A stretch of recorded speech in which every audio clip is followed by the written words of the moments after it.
December 13th, 1945.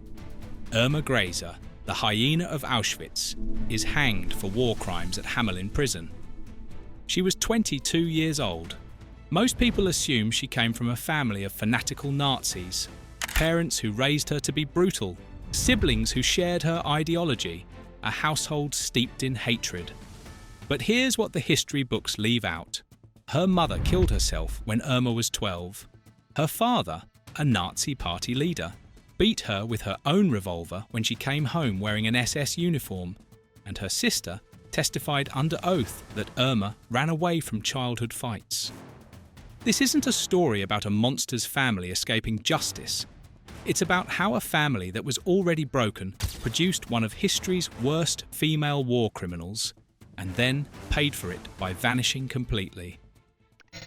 The wound that started everything. In January 1936, when Irma was 12 years old, her mother Berta made a discovery that destroyed her.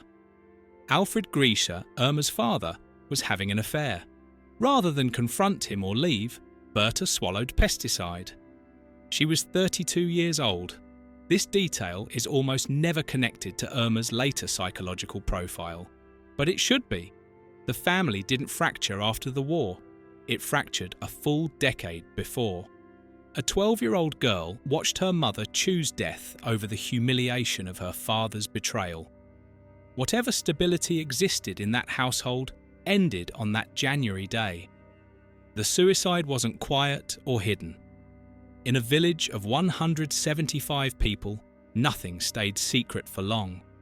Young Irma would have grown up with neighbours who knew exactly how her mother died and why.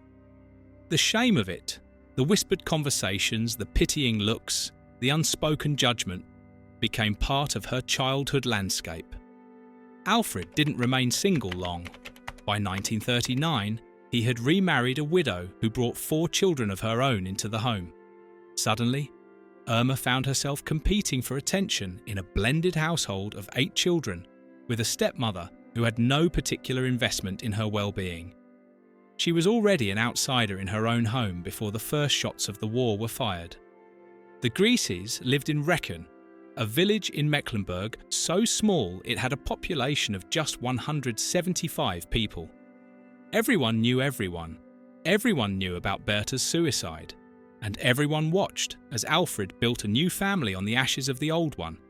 For Irma and her biological siblings, Helene, Lieschen, Alfred Jr., and Otto, the message was clear.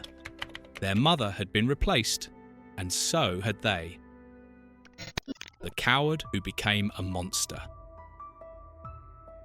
Here's where the story takes its first unexpected turn. At the Belsen trial in 1945, Helene Grese, Irma's older sister, took the witness stand to testify about her sister's character. What she said contradicted everything the prosecution had presented. "My sister never had the courage to fight," Helene told the court. "On the contrary, she ran away." This was the Hyena of Auschwitz they were discussing, the woman who beat prisoners with a riding crop, who set dogs on inmates, who selected victims for the gas chambers with apparent enthusiasm. According to her own sister, this same woman had been a coward as a child, someone who fled from conflict rather than seeking it out. The question this raises has never been fully answered. What transforms a girl who runs from fights into a woman who inflicts suffering for pleasure? Was it the concentration camp system itself that created her? Did the uniform and the absolute power corrupt someone who might otherwise have lived an unremarkable life? Or did the camps simply reveal something that was always there, waiting for permission to emerge? Historians still debate this. Some point to the brutalization process that all camp guards underwent, the systematic desensitization to violence, the rewards for cruelty, the punishment for showing mercy. The SS didn't recruit sadists. It manufactured them through a careful process of moral destruction. New guards who showed hesitation were mocked, punished, or transferred. Those who embraced violence were promoted and praised. Others argue that Irma sought out the position precisely because it offered an outlet for impulses she'd suppressed in childhood. The girl who ran from fights may have been running from her own capacity for violence, afraid of what she might do if she ever let herself fight back.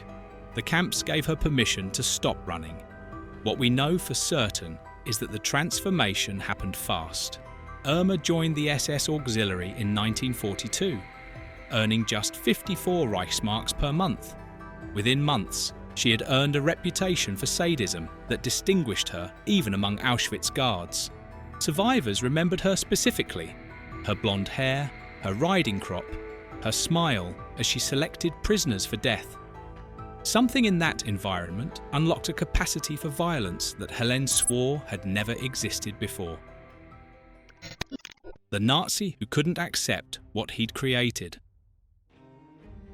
Alfred Grese joined the Nazi Party in 1937. He rose through the ranks to become Ortsgruppenleiter, local party leader, for Recken. In a village of 175 people, this made him the most powerful man in town. He organised rallies, enforced party loyalty, reported on neighbours who showed insufficient enthusiasm for the regime, and built his entire identity around National Socialism. By every measure, Alfred was a committed Nazi. He believed in the ideology. He benefited from the system. He raised his children under its banner. The party gave him purpose and status in a way that his work as a dairy farmer never could. But when Irma came home in 1943 wearing her SS uniform, Alfred didn't congratulate her. He didn't celebrate his daughter's service to the Reich. According to family testimony presented at the trial, something else happened entirely. During that visit, Irma tore the head off her stepsister's doll, a cruel, petty act of dominance over a child. It was the kind of casual cruelty that had become second nature to her at Auschwitz, now brought home to the family dining table. Alfred's response was immediate and violent. He grabbed Irma's own revolver and struck her with it. The party man who had built his career on Nazi loyalty somehow couldn't stomach what his daughter had become. This contradiction haunted the family's post-war fate. Alfred wasn't a secret anti-Nazi. He wasn't harbouring doubts about the regime.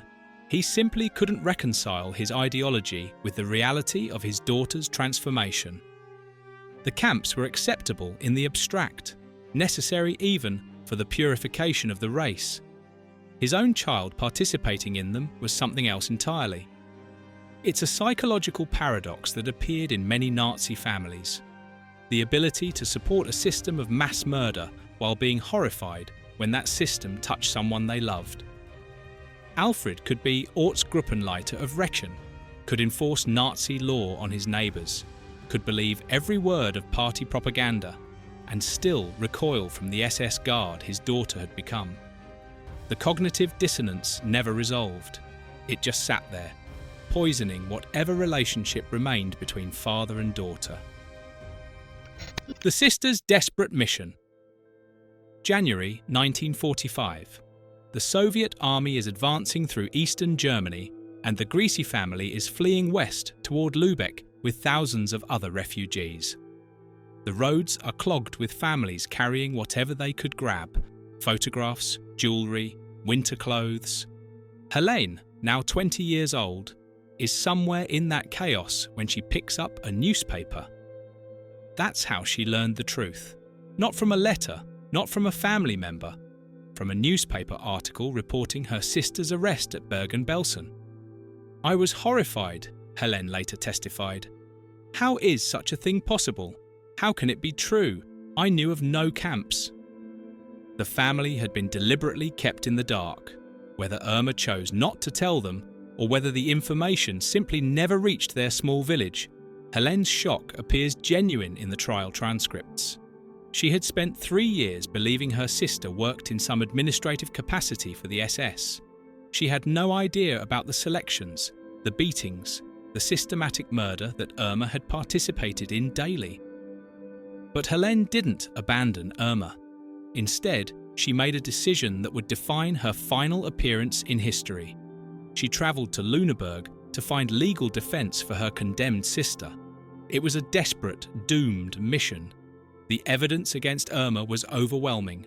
Survivors had identified her by name. Photographs existed showing her in uniform at the camps.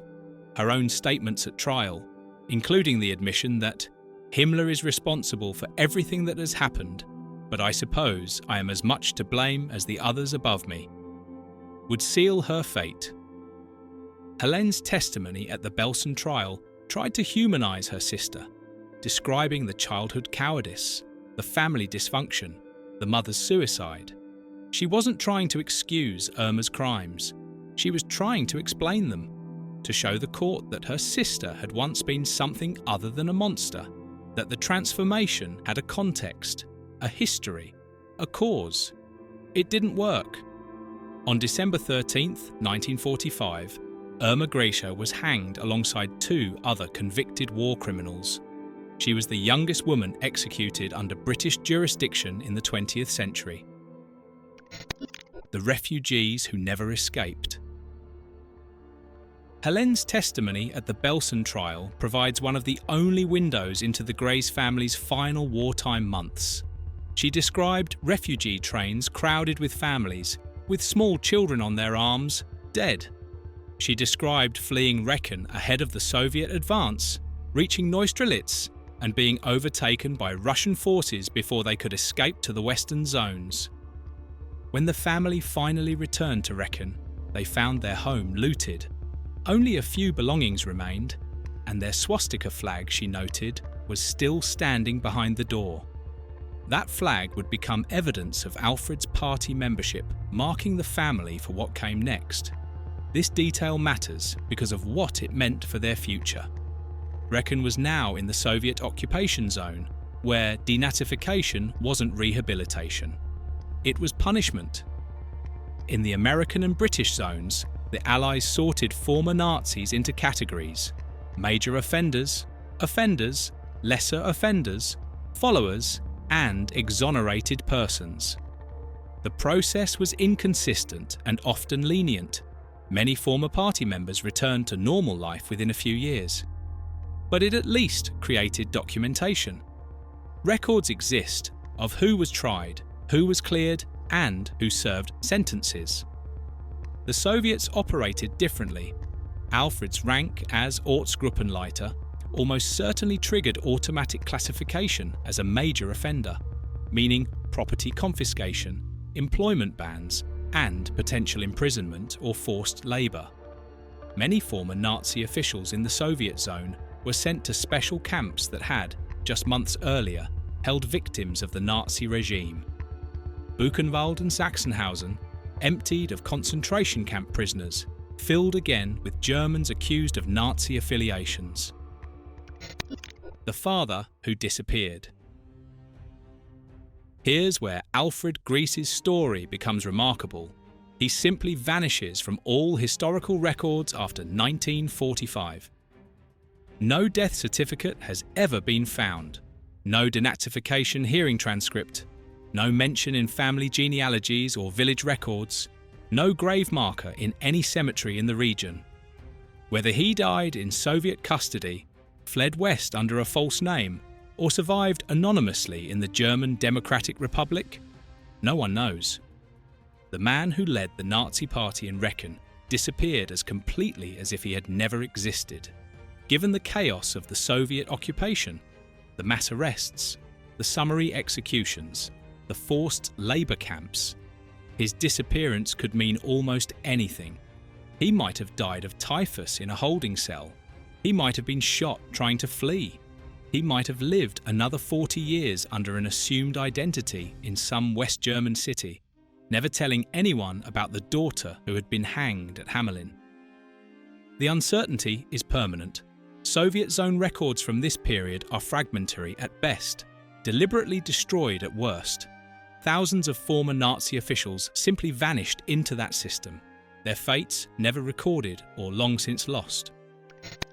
A family erased.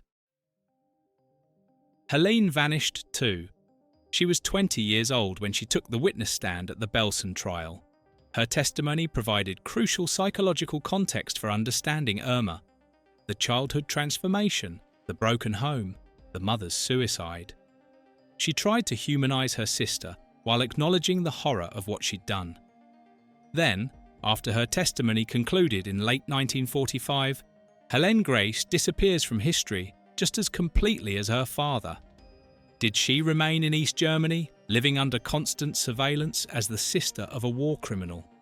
Did she flee to the West and change her name to escape the association? Did she marry and take a husband's name, burying her past so deeply that even her children never knew? There is no record of her marriage, her death, or any aspect of her life after December 1945. The pattern holds for every member of the family. Irma had 4 other siblings: Lieschen, Alfred Jr., Otto, and Hildegard, the last born to the stepmother in 1939. Every single one vanished from historical records after the war. No burial records in Recken or surrounding villages. No name change applications in either German state. No immigration documents to other countries. The Grese family didn't just fall silent, they were erased, whether by their own design or by the chaotic, often deliberately incomplete records of Soviet-occupied Germany. This isn't unique to them. East Germany's denazification prioritized punishment over documentation, leaving thousands of perpetrator families' fates completely unrecorded. The price of silence. The Grese family's story ends not with redemption or dramatic confrontation, but with absence. Unlike the Goerings, who remained visible for decades as Edda defended her father's memory in the press, the Greses made no public statements. Unlike the Speers, who debated their patriarch's legacy in memoirs and interviews, no Grese ever came forward to discuss Irma. Unlike the Himmlers, where Gudrun spent her life defending her father, while her great-niece Katrin wrote books confronting the family's crimes, the Greses contributed nothing to the historical record after 1945. Irma's final letter to Helene, written in Hamelin prison before her execution, offers a glimpse of how she wanted to be remembered. We did not let our nerves be taken from us. We remained German and never became weak. But the family she left behind proved otherwise. They didn't remain German in any public sense. They didn't remain anything at all. They simply disappeared, leaving historians to wonder whether their silence was punishment or escape. Perhaps Alfred died in a Soviet camp, another casualty of the post-war settling of accounts. Perhaps Helene fled west and built a life under a different name, never telling her children about the sister who had been hanged at Hamelin. Perhaps the younger siblings scattered across both Germanies, their connection to Irma Grese buried so deeply that even their own descendants never learned the truth. We don't know. We may never know. What we do know is that the broken home that produced the Hyena of Auschwitz, the mother's suicide, the father's violence, the blended family's dysfunction, ended not in justice or reconciliation, but in complete erasure. The Greses paid for their proximity to one of history's worst war criminals with something that might be worse than punishment: total disappearance from human memory.